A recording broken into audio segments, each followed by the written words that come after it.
ఈరోజు నువ్వు పీడించబడి వేధించబడేటువంటి ప్రతి శ్రమ భవిష్యత్తులో నీకు ఒక ఆశీర్వాద కారణం కాకపోతే అప్పుడు అడుగు.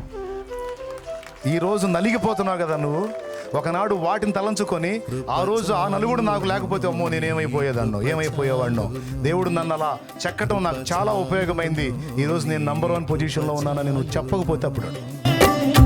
ఎన్నటెన్నటికి నీ కృప చాలును, తరతరములకు నీ కృప చాలును, కృప చాలును, నీ కృప చాలును, కృప చాలును, యేసు కృప చాలును. అందరికీ కృపాక్షేమము కలుగునట్లు ఈ ప్రాంగణమును తండ్రి యొక్కయు కుమారుని యొక్కయు పరిశుద్ధాత్మ యొక్కయు త్రియేక దేవుని ఏకనామమైన యేసుక్రీస్తు నామములో మీ పరిచర్య కొరకు ప్రతిష్ఠించి ప్రారంభిస్తున్నాము తండ్రి. ఆమేన్.